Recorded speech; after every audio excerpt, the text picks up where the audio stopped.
Welcome back to the Muzzle Blast Podcast, the official podcast of the National Muzzleloading Rifle Association. This week, we're talking to John Rees. John is a writer and historian based in Pennsylvania, but his focus is on the American Revolutionary War and the soldiers and the people involved in it. He's not necessarily writing biographies about different troops or, the major players in the war, but he's going in and writing about day-to-day life of the soldiers, of the militiamen, the women involved, the families involved, what life was like during the war. All of his articles, I'm looking at them now, and I've been reading them since we had this conversation, because it was just so exciting. If you're into American history, the American Revolutionary War, you need to check out John's work, and you're really going to enjoy this episode. Hello, Ethan. Hi, John. Yeah, how you doing? I'm doing good. How are you?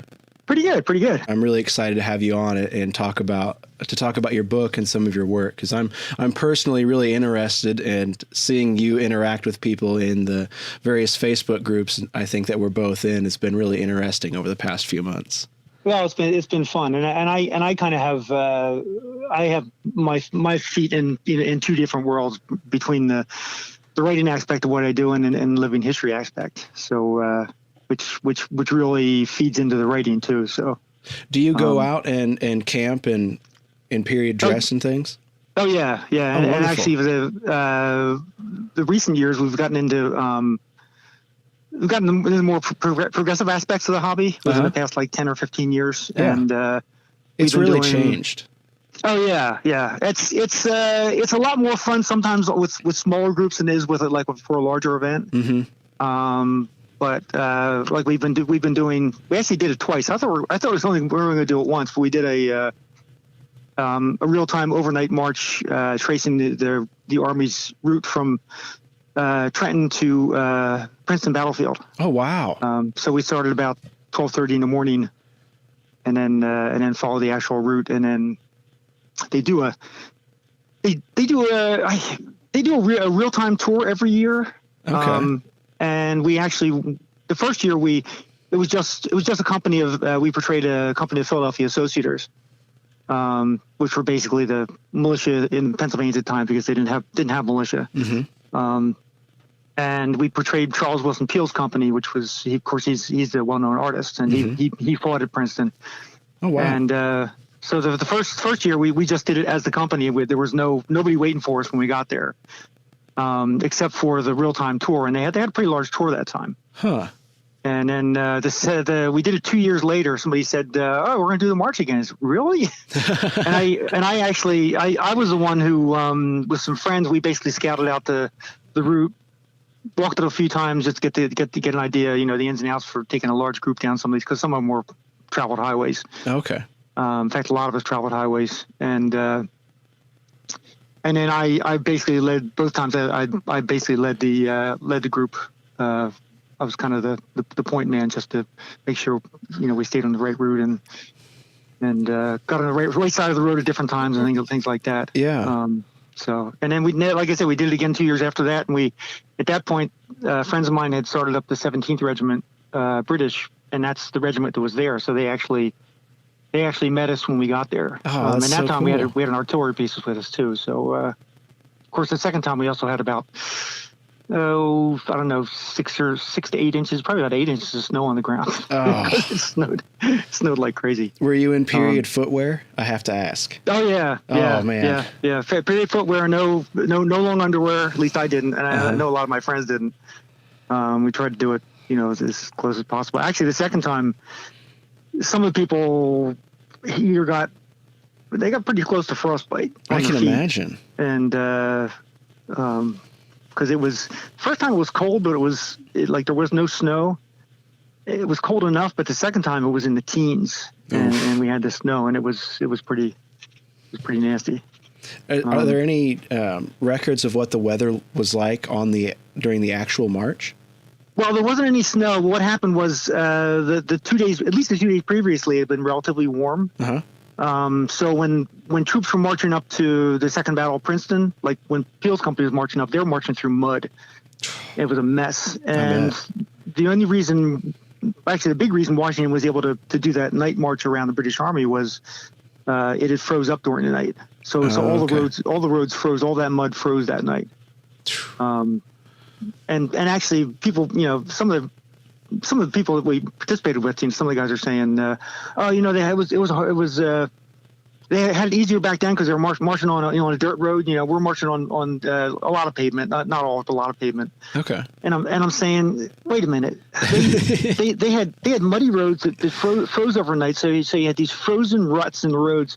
They didn't have an easy march, man. No, it was not an easy march. No, I can't imagine. And they're following cannon and horses and all that stuff. It's like it must have been a freaking mess. Oh yeah.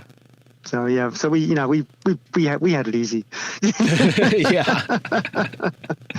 Yeah, it's hard to beat a paved walkway. I mean, it's not super comfortable the long way, but compared to muddy ruts and muddy frozen ruts, that's yeah. And the cool thing about it is both times we basically, our base was old barracks in Trenton, which is a 1758 barracks. I think it's the only one left in New Jersey. Oh wow. And it's a museum now. So we stayed there both times. Oh, that's so cool. The night before, and then we left from there, about 12:30, 1 o'clock in the morning, and then and so we're in the middle of Trenton, which is it's a city. Yeah. But the further out we go, it starts getting more in the countryside, and by the time we do the last like mile and a half, 2 miles, actually maybe like 3 miles, we're starting to get into farm fields and going through woods and things. So it's almost like, in a way, going back into the 18th century from the modern period. Yeah. And for Central Jersey, a lot of people think it's all built up, but by the time you're outside Princeton, there's a lot of open ground like around Princeton Battlefield, and and a lot of it's owned by I think it's basically owned by Princeton College, I think. Okay. But it's really, it kind of took you, you kind of get more into it as the further you go along. Yeah. Wow. So we've been doing like large marches, small marches, right now the place to go is Fort Ticonderoga. I mean, and that's been for like the last 10 years since the new regime took over. They got a new director and they got new blood in there, and that's like the place to go for living history events. I mean, and especially large ones. Okay. Large and small, but because they have both. But if you're going to do a large event, Fort Ticonderoga is the place to be. I actually did one event where we basically took our muskets in, set them in the barracks, and the whole weekend was basically devoted to building a redoubt. Oh, cool. And they had oxen hauling wood for us, and it was all done by hand except for the basic. They had I guess backhoes basically do the basic foundation of the redoubt, or at least they dump piles of dirt. Yeah. and then we basically formed it and put up log walls on the inside and built fascines and use those in the fortifications and. So they just do cool stuff. Yeah, that sounds amazing, especially in such a historic location to be a part of what the founders did there. Oh yeah.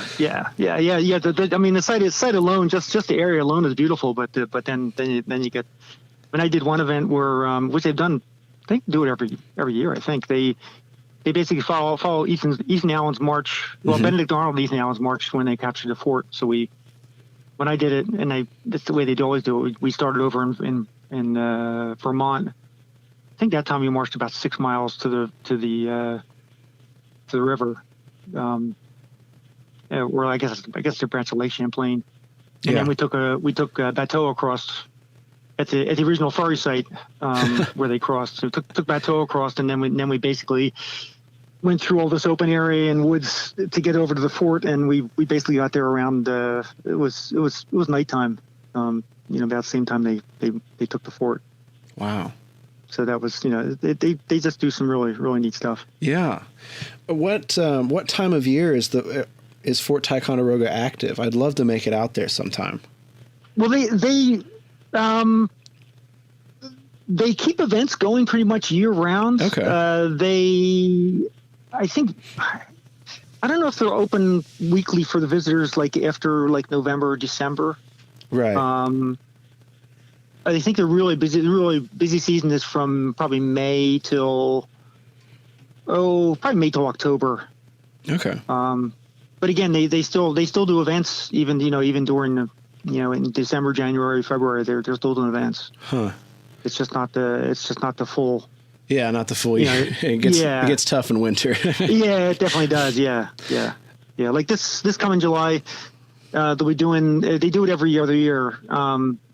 They do the capture or the evacuation of Fort Ticonderoga, and that's a relatively large event. And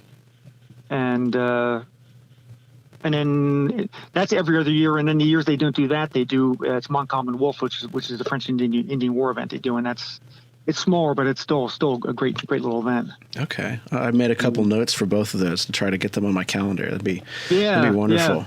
Yeah. First of all, it's a gorgeous area. I mean, it's a lower Adirondacks and it's Lake George, Lake Champlain, and if you go up to Crown Point, which if you get out there, you need to go up to Crown Point. It's a ruined fort, but it's the ruins are probably more impressive than some of the intact forts you see. Oh, really? They're massive. It's huge. I mean, just the earthworks and stuff. Yeah.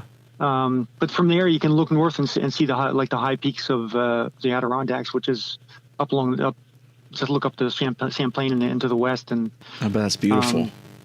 And then if you have time, you head up to the high peaks because it's you're not that far from Montreal. Vermont's right across the river. So there's a lot of stuff in the area. It's pretty nice. Wow. But then they have the collections too. I mean, Fort Ticonderoga has an amazing collection of artifacts too. Oh, so, wonderful! I mean, it's just there's just a lot there. I think the closest real active fort to me is Fort Wayne, which I'm not sure. Cool. I haven't been. I'm about an hour from there, and I can't say that I've been there recently. But then just about another hour south of me is Fort Ouiatenon, and they have. I've never heard of that. You've never heard of Fort Ouiatenon? No. Oh, it's wonderful. In this area, we don't have necessarily the rich, Rev War, French and Indian War era history that you guys have, of course. But the forts, some. Yeah.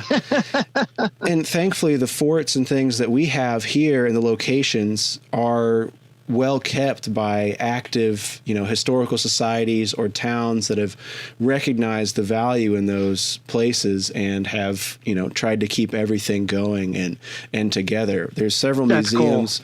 Cool. We've got Prophetstown State Park, which is connected to the Tippecanoe battlefield there. Yeah, sure. Some of those sites, I'm just kind of picturing Fort Ticonderoga and the events you're going to out east being much larger and much grander, just because of the history you guys have there. So that's really cool. Well, yeah, I mean, I live pretty much right next to the Delaware River and not too far from Washington Crossing State Park. So for the period I chose to concentrate on, it's a good central area because there's a lot that happened. Definitely.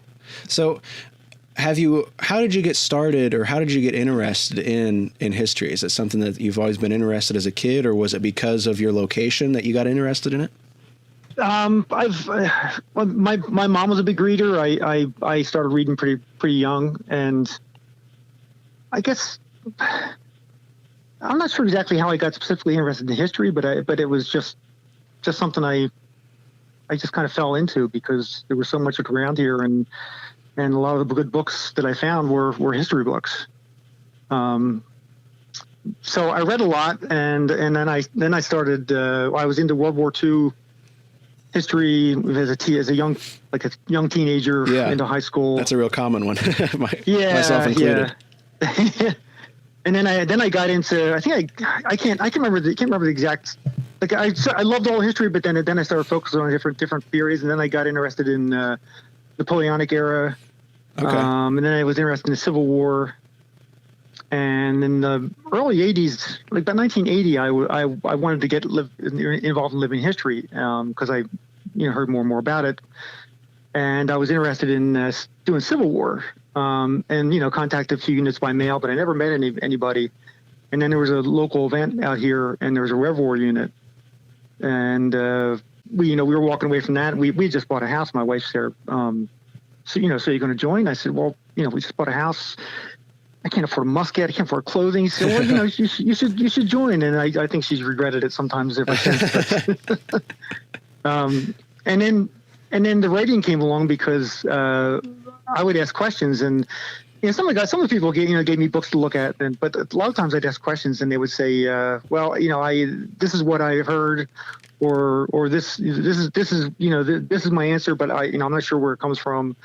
And then I asked about the history of the unit we were doing, and nobody could really tell me. So that was the first piece I did. I basically did a history of the unit.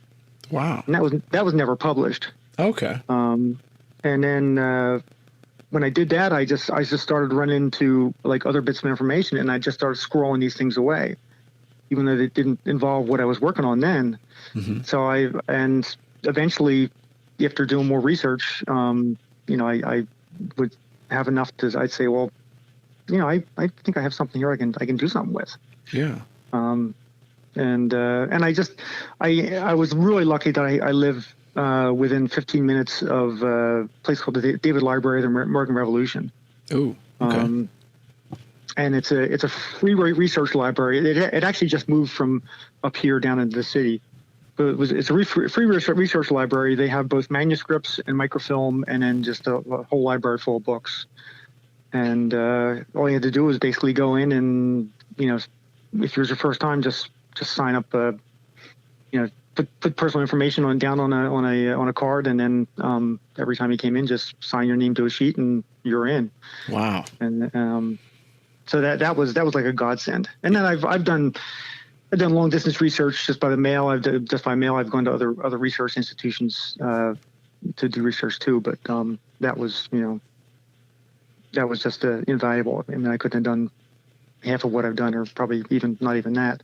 Right. Well, it's wonderful. I've been doing some personal family kind of history investigation, I suppose, of some of what my grandfather did during World War II. And it's so nice that there are all these resource hubs, be it a library or a historical society or association of some kind.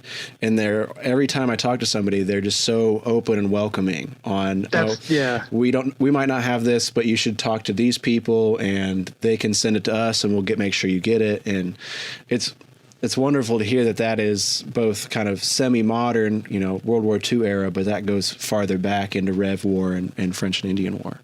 Oh yeah, and it's between research and living history, half the fun of it is the people you meet. Oh, definitely. Because in both fields, we trade information. If you find something that somebody else would be interested in that really doesn't help you, but it's that you send it to them. It's just a great group of people out there. It's so easy to come across that information that and it's so easy to share it now too. It's just kind of becomes second nature, I think. Well, that's Facebook. Facebook is Facebook, but one of the big reasons I stay on there is because, we share a lot of information, and I've come across a lot of stuff that there's no way I could have come across otherwise. Yeah, and I think for me, like the Progressive Revolutionary War Reenactors Facebook group, like you say, it's Facebook, and I think we feel like too much time on there, but it's a wonderful gateway down so many different rabbit holes. Yeah. Oh yeah. Yeah. Yeah. And that's why today I posted that passage on there that, I tried to follow up on it a while ago when I did that article, but never was able to find the source. And I figured there's a few people I know out there that may have run into that, and I figured I'd put it on there. Yeah. And part of it was that my friend Adam Hodges Leclerc, he just made a British seaman's hammock, and he came across that. Somebody sent that passage from my article, and he said, "Is this from your article?" And then that's why I'm trying to find the source for him now. Oh, okay. Because it's somebody in the 42nd, an officer actually using a hammock on campaign in 1760. Oh, wow. So yeah, so it's just with little weird stuff like that and that stuff is, I mean, that's the lifeblood of living history stuff. Yeah. I think people that attend oftentimes think that it comes down to, the battles and, the sutlers where you can go and buy things. But everybody there is going and looking at and diving into history and, investigating those little things. Like personally, I mean, I've been involved with it my whole life, and I never would have thought to try to recreate a hammock. Like that's just so neat. Yeah. It's so niche, but it's so fantastic that people are going out and figuring out how to do that. Well, and again, I mean, Adam worked up at Fort Ticonderoga for a while. I mean, Fort Ticonderoga is like a boot camp for living history people, because they usually come out of there with a skill. There's a guy at Trenton Barracks right now who's making shoes, and he learned how to make shoes at Fort Ty. Ah, cool. But Adam, he was on. Did you follow the Hermione at all? The French frigate that came over. It was I don't think I have. It was about 3 years ago, maybe 4 years ago. They recreated the frigate that Lafayette brought over I think it was 1780. When he brought over a bunch of supplies and things. Oh, wow. He'd gone back to France, and it was a fully French crew. I think all volunteers, but Adam was on there. He might have been the only American, but luckily he speaks French. Oh, wow. Yeah. But he had made a seaman's clothing, so he could portray a seaman. he did a French Marine. I think he made most of the clothing himself, probably all of it himself. So he did about at least three different impressions, maybe four. I think he did Lafayette too. Oh, wow. And he did this entire voyage in 18th century shoes in some kind of period clothing. When they were working the sails and going up in the rigging, he was in period dress, wearing period shoes. Sean Picar, who is in business for himself now, but he learned shoemaking up at Fort Ty and leatherworking, and Adam was wearing a pair of Sean's shoes. And so when Adam came to Philadelphia, he said, well, this is, I need some work on my shoes. And Sean was so happy because he could see what, like, working on a ship and working in the rigging did to shoes. Yeah. And it was a pair he made. So it's that kind of stuff. And, there's, like I said, there's a lot of, you were saying that the your association promotes a lot of hands-on stuff and crafts and that's the. I mean, I write, but so many people I know do all kinds of great 18th century stuff, from leatherwork to tinsmithing to making clothes. I mean, a ton of guys that make clothes. It's the weirdest hobby in the world, whether it's World War or Civil War. They have these guys, oohing and ahhing over wool and linen. I mean, and stitches. It kind of breaks up that stereotype. yeah. It's just fun. It's just really fun. Yeah. It's a real bummer that we're all kind of hunkered down for the coronavirus or COVID-19 right now, because all these interviews that I've been doing, and I was out at the Horn Fair with the Honorable Company of Horners earlier this month, and that just got me energized and ready to go. I was like, I've got some stuff I made over the winter. I want to get out, and I want to get out in the woods, which I can still do, but with less friends now, I suppose. Yeah, that's the thing. Yeah, it's kind of. I mean, it's still fun to do, and like last year, I did a. I took a day off and I did a march. I marched the route of the Battle of Monmouth. Oh, wow. I had planned and did an event with some friends, and there were about 30, maybe close to 40 of us, men and some women, and we portrayed a Connecticut company, and we it was June, near to the date, and we basically did that march. We started in Englishtown, New Jersey, camped overnight at an historic tavern there, and then basically marched the entire battle route that this company would have followed. Wow! And then we camped overnight on the battlefield, on the main American artillery position, which nobody really gets to do, which was kind of. But it's in North Jersey. Freehold is a pretty built up area. Right? There's a Route 9 is right there. It's a pretty major north-south highway. But when we were up there, we felt like we were in the middle of nowhere. And that's another awesome place to visit if you ever get a chance to Monmouth Battlefield. Okay. So I just hadn't been able to do many events, and I just thought, the hell with it, I just want to do this. So I just did it myself.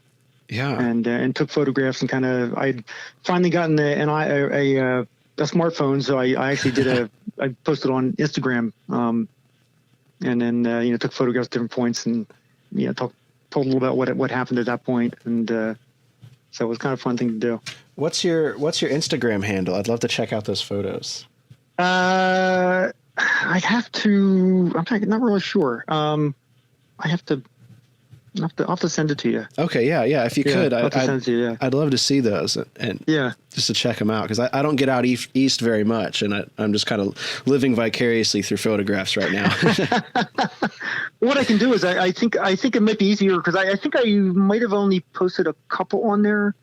And I think when I came back, I posted a bunch. I think I posted them all on Facebook, or maybe I did them on Facebook. Maybe I did Facebook too, because I was new to Instagram. Okay. But I think I put together all my comments and I think a lot of the photos and I think in a file. Okay. But I'll send you my Instagram handle too, and then I'll dig that out and send it to you. Wonderful. Thank you so much. And I'm trying to think if I have anything else that.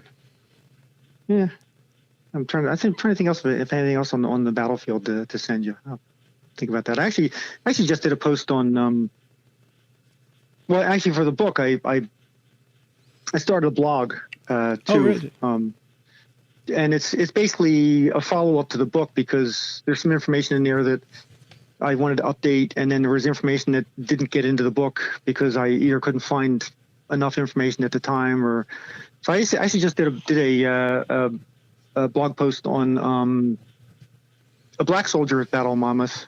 Okay. Who somebody just gave me his pension file. Oh wow. And he was actually wounded in the neck, left for dead, and then picked up later that day and returned to service. And according to one of his officers, who basically was supporting his pension deposition in the 19th century, one of his officers said that he complained of a sore neck or a stiff neck after that.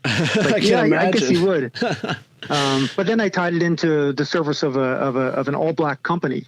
Okay. So it was an entire company of white non-commissioned officers and officers, but all black privates. Wow. That actually fought at the battle too. So I kind of tied those two together, and they basically fought. He was wounded at the same place that they saw their heavy action during one of the holding actions, or in the day or in the midday. So it's an awesome site, and if you ever get out this way, give me a call and we'll do a tour of it, because it's a lot better if you can go with somebody that knows the terrain and knows what happened where, and because there's some signage, but there's a lot of signage a lot of things that it's kind of hard to understand. Okay. Yeah, that'd be wonderful. Yeah. I'll definitely let you know if I make it out that way. Let's talk about your book some. I've seen you promoting it some online, and I've seen some reviews coming out of it. I mean, I've been doing articles for a long time. I mean, that's all I've written basically. Okay. And I've really never had anything that, I've never had a book that people would actually buy. So, and it kind of came about because a friend of mine back in the early 2000s had invited me to LinkedIn. And at that point I thought, I don't know why I'm joining this, but sure, why not? And then about 2.5 years ago, an editor from Helly & Company in UK, he just contacted me via LinkedIn because I had posted one of the articles I did on black soldiers, and he said, he asked me, he said, would you be interested in doing a book on this subject or any other that you'd want to? And I thought about it pretty quickly, and I decided I really wanted to do one on black soldiers.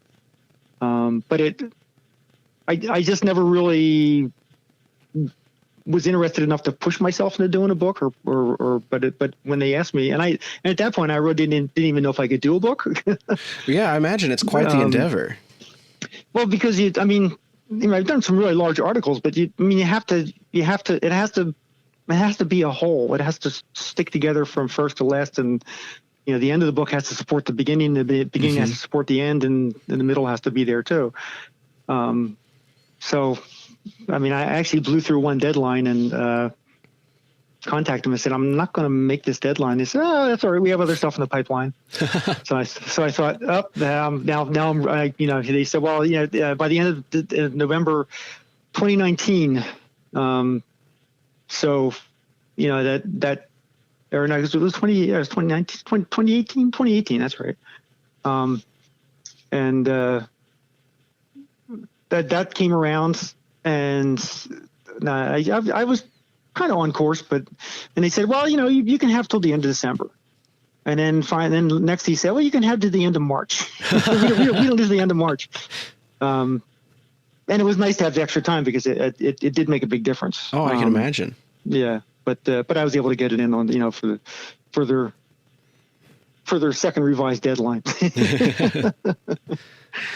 So the book is called "They Were Good Soldiers: African Americans Serving in the Continental Army," and yes. I think that's not something that people think about a lot. Was the African Americans involved in the Revolutionary War? I feel like we kind of see African American history as kind of starting, just before the Civil War. And we don't hear a lot of those who served in the Revolutionary War. Well, after the book was published, I started thinking about looking at the information in the book in a different way, which is one of the reasons I started the blog, because I wanted to put some new insights in there. But another thing is I'm thinking, when did I first learn? And I knew about Crispus Attucks, his death in the Boston Massacre, Boston Massacre in 1770. But it probably wasn't until like the late 1970s when I saw the post office put out a series of stamps on revolutionary participants. Mm-hmm. And one of them was Peter Salem. So it's like, there were blacks that actually fought, in the army during the war. And that was probably about 1978 or 9. I wasn't writing then. I wasn't living history yet. But then as I started doing research on the period when I did start writing, I'd come across information on black soldiers, and I'd set it aside and think, that's interesting. Maybe I'll use it someday. And eventually, I came up with enough that I was able to do a couple articles, in the 2000s. But the thing is, black soldiers fought from first to last. I mean, they were there. There was at least one black soldier on Lexington Green. And they were there at the very end when the final soldiers were furloughed, from the Continental Army. Yeah. And then, I just focused on the Continental Army, but, they were in the militia too. There were there were some states that, colonies and states that barred them from serving, but by and large, most of them allowed, they didn't make any determination, over color about who served.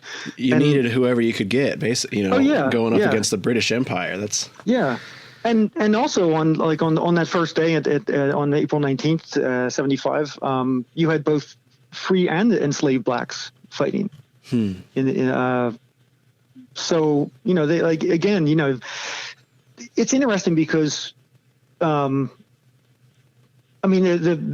army was integrated. The militia was integrated. The army was integrated. There was one black regiment on the American side with his fought, but that was eventually it was only in service for 2.5 years. Okay. There was one black regiment on the British side, and that was the 75-76 with Lord Dunmore's Ethiopian regiment, and that was the end of that one. And then there was one black regiment in the French army. I think it came over in 79, fought at Savannah, and it was formed in Haiti, which have been French, French Dominic, I guess Dominique, it would have been. Yeah, at that time. Dominique. That one black regiment that fought that served with the American Army, that was kind of like a standalone. Because by and large the Army was integrated.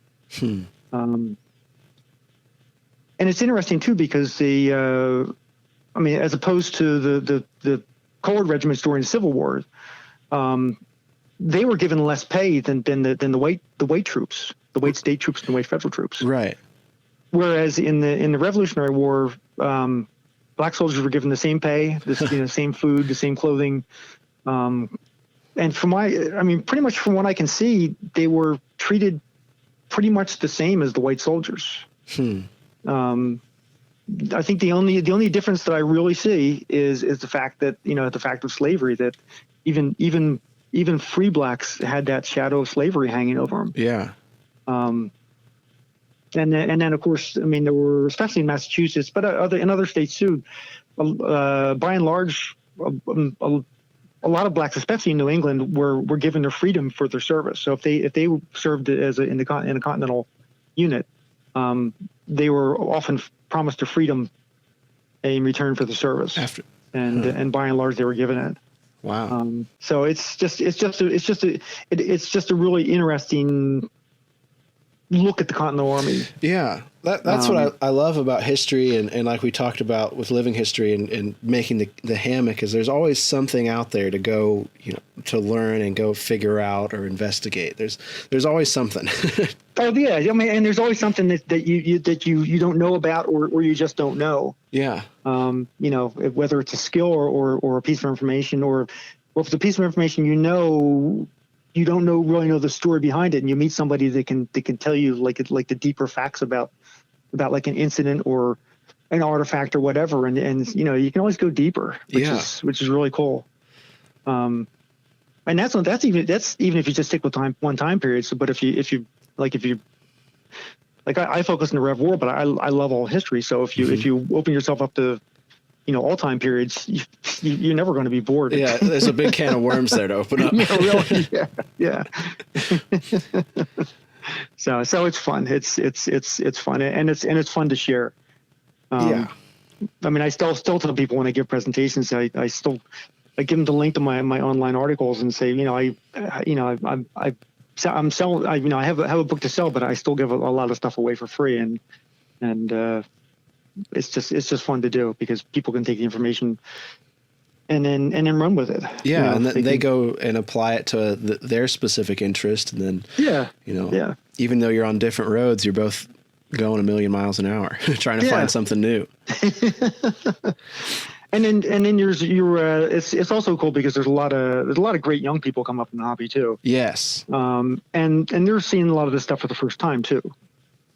I mean, there were some guys that experimented with. Are you familiar with the earthen kitchens? Yes.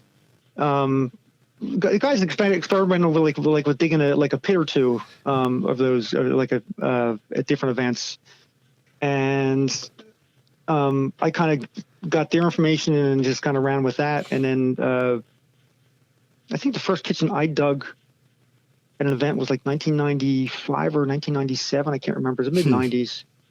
A friend of mine was running an event in New Jersey, and he said, "Well, would you want to dig a kitchen?" and at that point, most people hadn't seen these. Right. And I had to work on Saturday, so I took Friday off, dug about a quarter of a kitchen.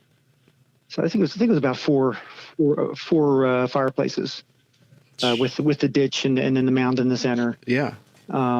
And then I had to go home that night. And when I came back after work on a Saturday, there were people cooking in those fireplaces. Oh, and wow.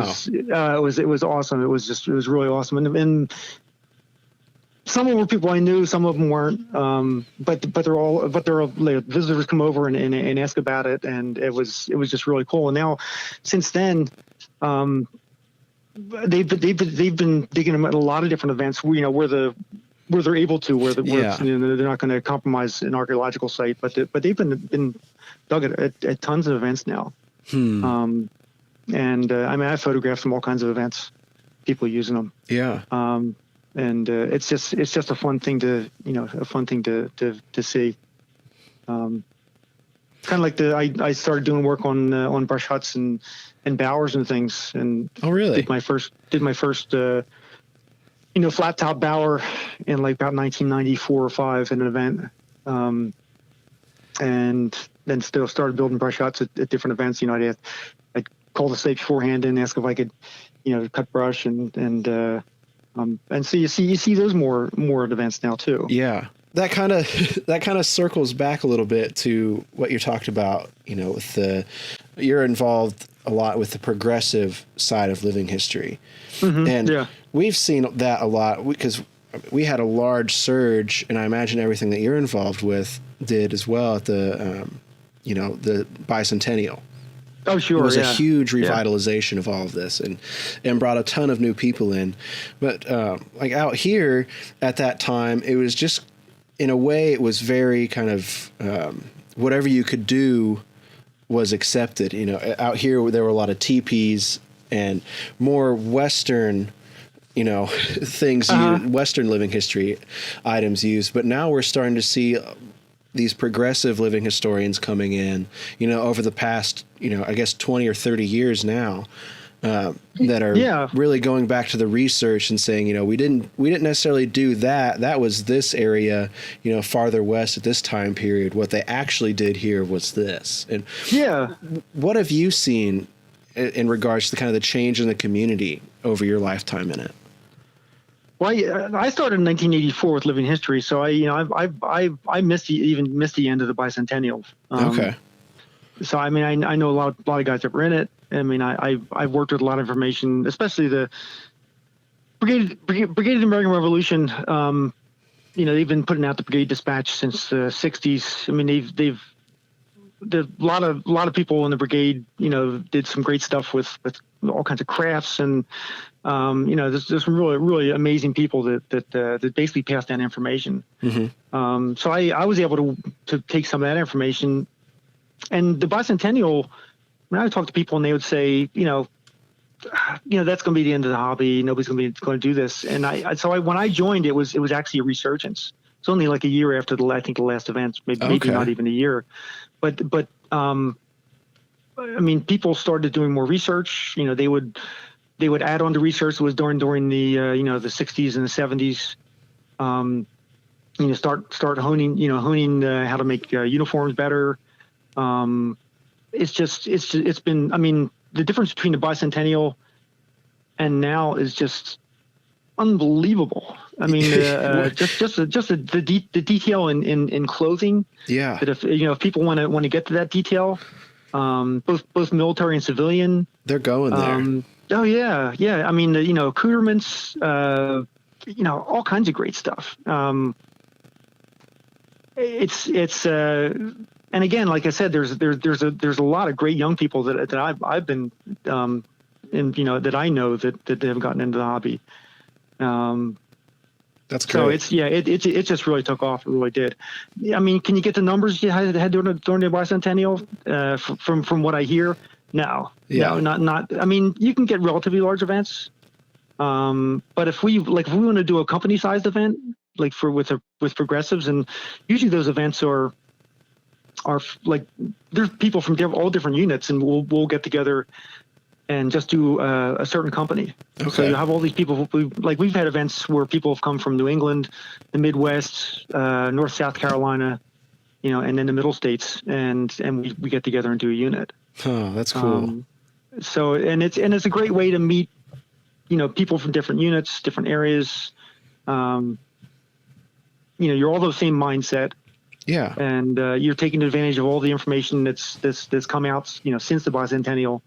And that was even before the internet. Yeah. With the advent of the internet now, just sharing information and information that's available is amazing. Yeah. You can do so much now that I think in the 70s and 80s, you just couldn't imagine. Oh yeah. And you get to see some of that stuff on whether it's clothing or whatever. You can see some of that stuff on the Progressive Rev War page. Yeah. People posting their pictures and of events or whatever. So yeah, it's just pretty amazing. It really is. It's great. I'm glad you're seeing what we're seeing. I mean, I think just about everybody I've talked to at events over the last 6 months, 8 months or so that I've been doing this specifically, everybody is seeing more young people getting involved, more people kind of pushing the hobby and pushing the research and trying to make, trying to be more accurate, more representative. And it's so cool. And the young people that I know they're making clothing, they're doing some really phenomenal stuff. And sometimes they've learned that by working at a historic site. Yeah. And sometimes, they've learned it on their own, or they learned it from somebody else, who's knowledgeable in whatever craft it is, whether it's clothing or something else. Yeah. It's just really, for me, it's just really exciting. It really is. Definitely. I think it's neat too that it kind of lines up. We're coming up to the 250th. Oh yeah. Yeah. I think, do you have anything planned coming up for that? Well, let's see, I'm 63 years old. Okay. So I can actually still pull off doing a Continental Soldier, but because my hair hasn't turned white yet, and I'm still in pretty good shape. Yeah, you're lucky then. But I'm not really planning myself on 250th events. If I can take part in some, that would be cool. I know a lot of friends that they're getting ready. Okay. They just did the 250th for the Boston Massacre. Yeah. Which has turned that event has turned into an amazing event. I think I've seen some pictures of the most recent one. Yeah. And yeah. It just kind of gives me goosebumps. Yeah. Yeah. No, they do some really awesome work. And unfortunately, I haven't been able to get up there to take part in it. I've been trying, but it just hasn't worked out. Yeah, it's hard to get things to line up all the time. Yeah. That was the first 250th event that I know of that's been actually been done as a living history event. Yeah. So we're already there. Yeah, I didn't even think about it. Yeah, I've kind of been in a bunker the past few weeks, but you're right. You're exactly right. Yeah, we're already in the thick of it now. Well, I usually try to shoot for about an hour, both for our listeners and to not keep up too much of your time. So I really appreciate you coming on, John. I want to give you a chance to plug the book a little bit. If there's a preferred place where you'd like people to go to find out more about it, or I don't know if you have on your blog, if you have it for purchase, or if you'd rather people go to like Amazon or a local bookstore or anything. You can go to Amazon or in the U.S. Casemate Publishing. Casemate Publishing. Okay. Yeah, Casemate Publishing are the U.S. The U.S. company that's handling it. Okay. And you could always Google my name, just John U Rees, and you could find the book, but you could also put John U Rees Revolutionary War. You might be able to find, or Continental Army. You might be able to find my articles online too. Okay, wonderful. I'll put for the podcast. We'll have some links in the show notes so that anybody listening, if you're interested in John's work, you can check out those links. Because I write about food. Women with the Army, some battle and campaign studies, wagons and watercraft. It's pretty much anything that a Continental soldier or the women with the Army would have seen or worked with. So I kind of do it from like the soldier's view. Okay. Up. So there's a lot there that I think might be of interest too. And again, except for the book, it's the rest of the stuff is free. That's wonderful. So how do you do that? How do you put everything out there for free for everybody to read? Because it's an obsession. Okay. That's fair. I made not a whole lot of money, but I made some money over the years, here and there, I did entries for the, Oxford history of American food. Okay. I did entries for it was a Encyclopedia of the American Revolution, which was basically a revision of Boatner's, or an update of Boatner's old encyclopedia. The classic one. Yeah. I've done articles for Muzzle magazine. Okay. who pay pretty well. Yeah. I've done presentations over the years where I've gotten paid, things like that. But that wasn't the reason. I mean, I have a paying job, and I was just really curious about all kinds of different subjects that had to do with the military, with the Army during the time. Yeah. I don't ask to pry into your personal life. I just know there are a lot of people out there interested in this and wanting to get involved. And I think making a living and being able to feed yourself is kind of a high priority for people. So they're always interested in how all of this gets done. Oh yeah, and how they can be a part of it. Yeah, it was a way of keeping myself sane. Yeah.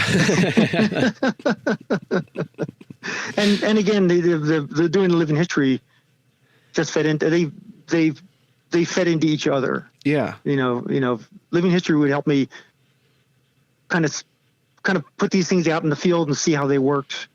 And then I would come up with questions, or I'd get some other questions and or insights, and I'd want to follow them up on the research side. So it was kind of like a back and forth. Yeah. And, it hasn't always been easy trying to juggle, all that stuff with actually, trying to, keep a family life and work and all that stuff. But, again, it just turned into something like a bit of an obsession with me. And then, people would say, every once in a while somebody would say, I read your article, I really appreciate it, or I like the information, or, so then, and that helped.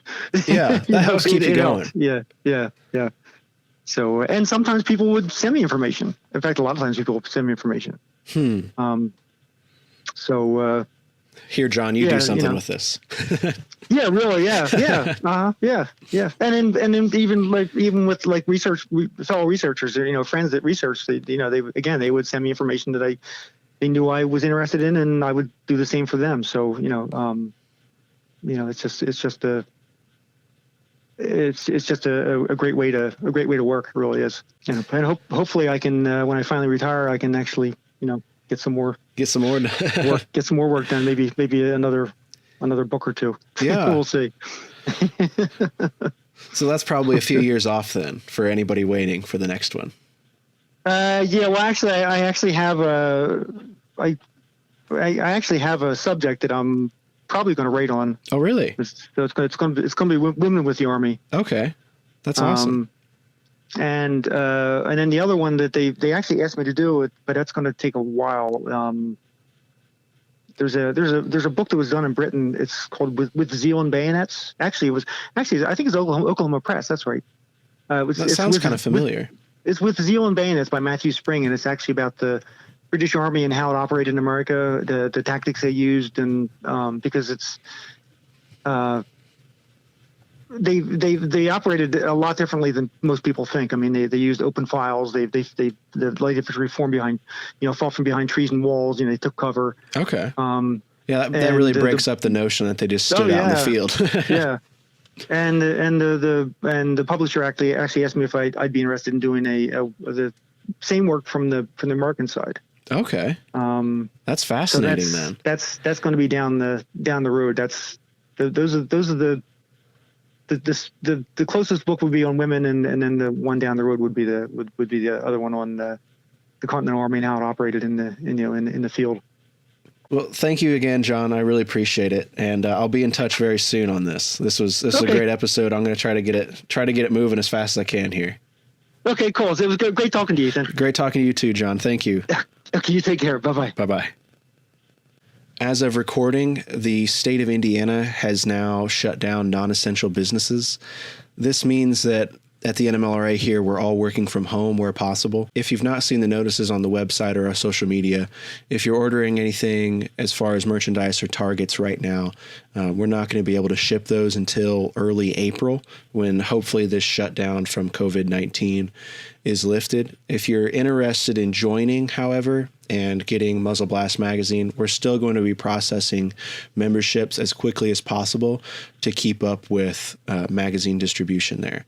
If you're not a member, you can sign up for our email list and you'll get 3 free digital copies of Muzzle Blast magazine. Just because things are a little bit on hold as far as in-person events and the office being closed, it doesn't mean that we're stopping or slowing down at all. I'm working on bringing some more podcasts and some more special videos from home as much as I can. I've got some muzzleloaders, I've got some flintlocks, some cap locks I'm going to be getting out and trying to shoot some videos with. If you are needing to burn some powder or need something to shoot at, check out our downloadable targets at nmlra.org/downloads. You don't need to shoot a muzzleloader, especially right now. I know a lot of guys don't have enough space to go shoot, a 45 caliber flintlock right now, but give them a try with your BB gun, with your air rifle. I personally love shooting them with my air rifle. I can just go out on the back porch and plink all evening, especially now that the weather's getting warmer. Keep an eye out on our social media. We're on Facebook, Instagram, YouTube, and our Twitter basically right now just auto-publishes our blog posts, but be sure to check out the blog as well for the new content that we're putting out. We're not slowing down necessarily because of the COVID-19 outbreak. We can't go and travel to events, but we're doing everything we can to bring on more interesting podcast guests and do some Skype interviews as well to make sure that just because you might not necessarily be able to go out and camp, we can still try to bring some of the camp atmosphere and the learning that you do when you're out at an event, trying to bring that right to you at the comfort of your own home. I'm right now in sweatpants. I love working from home. A quick shout out to our friend Jason at Muzzleloader Magazine. If you need something to do or need something to read, and you finished all your Muzzle Blast episodes, you've caught up on Muzzle Blast magazine, and you need some more muzzleloading and living history in your life, be sure to subscribe to Muzzleloader Magazine. That's muzzleloadermagazine.com. We'd also like to thank the guys over at the Primitive Pursuit podcast. Just a personal shout out to those guys right now. During this COVID-19 outbreak where everybody is stuck at home, they're releasing they're sharing a lot of funny memes and funny posts. So even if you're not listening to their podcast, be sure to follow the Primitive Pursuit podcast on Instagram, as well as Chris and Mike behind it. They're bringing up some good goofs that are really good for those quarantine blues. If you're listening to this in the future, all the COVID-19 talk probably doesn't make any sense.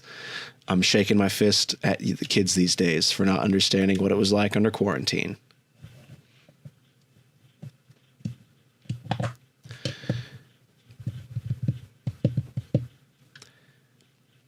If you like this episode and want to hear more, please subscribe to the Muzzle Blast podcast.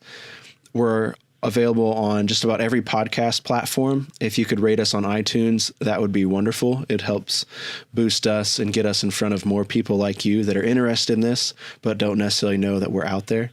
We also have the podcast hosted on the NMLRA.org/podcast, as well as YouTube. So if you're on YouTube and you've got a smart TV and you just need something to listen to, queue up the podcast there. We'll have some images from the conversation. Nope, we won't, because that's too much work. Everything we do at the NMLRA, the podcasts, the social media posts, the memes, the magazine, the events, it's all made possible because of the NMLRA members. We are an educational nonprofit, and we can't do this without your support. So we just like to take a moment and thank the NMLRA members out there that are allowing us. We just like to thank the NMLRA members out there for making it possible for us to keep this going, even with the COVID-19 outbreak. We're excited to be continuing the podcast and the video through this year. We've got a lot of great things lined up, a lot of neat guests coming for you. So we hope that you stay along for the ride. Member or not, we're glad you're listening. And we'll catch you next time. Thank you.